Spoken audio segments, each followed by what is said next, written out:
Kesktolmuimeja on tsentraalne koristussüsteem.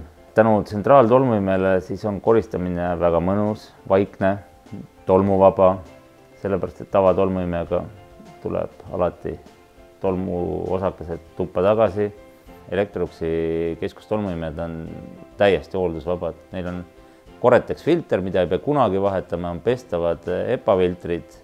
See tähendab seda, et õhk puhutakse läbi pestavate HEPA-filtrite ruumi, aga see õhk on praktiliselt 99,98% puhastatud juba. Aga Electrolux hakkas esimesena pakkuma sellist keskustolmuimejat, mida ei olegi vaja väljundit üldse õue teha.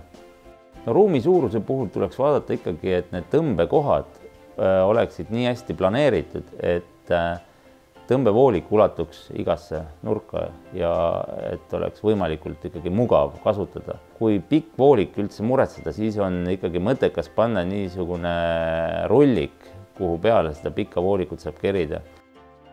Kahte sorti rullikut on. Üks on, et saab paigutada kappi, kerida see voolik mugavalt, ta ei võta ruumi nii palju, ja teine rullik on eriti mugav, ta on ühendatud otse tõmbetrassiga. Et nii kui te sellest voolikust siis kinni võtate ja tööle lülitate ta, siis saate koristada 3, 4, 5 meetri, 6 meetri kauguselt, et ei peaks seda kogu pikka voolikut üldse maha kerimagi sellelt rullikult. Keskustolmuimeja voolik on väga sarnane kodutolmuimeja voolikule, kus on ka mugavalt integreeritud, on siis erinevad koristusotsikud.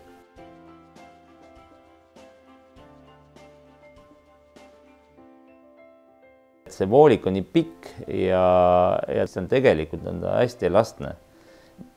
Kui isegi peale astub või kui laps peale astub või krussi läheb voolik, tal praktiliselt puudub see võimalus, et ta katki läheb. Üks mugavuslahendus on ka veel prügiluuk.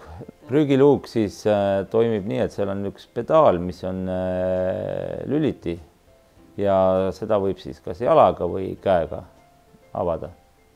Et kindlasti need seadmed, need mugavuslahendused ja ka vajadusel veel mõned tõmbepesad, hästi paigutatud tõmbepesad teevad siis süsteemist tõeliselt mugava asja. Kui on kasutatud tsentraaltolmuimeja puhul mugavuslahendusi, on koristamine täiesti fantastiline.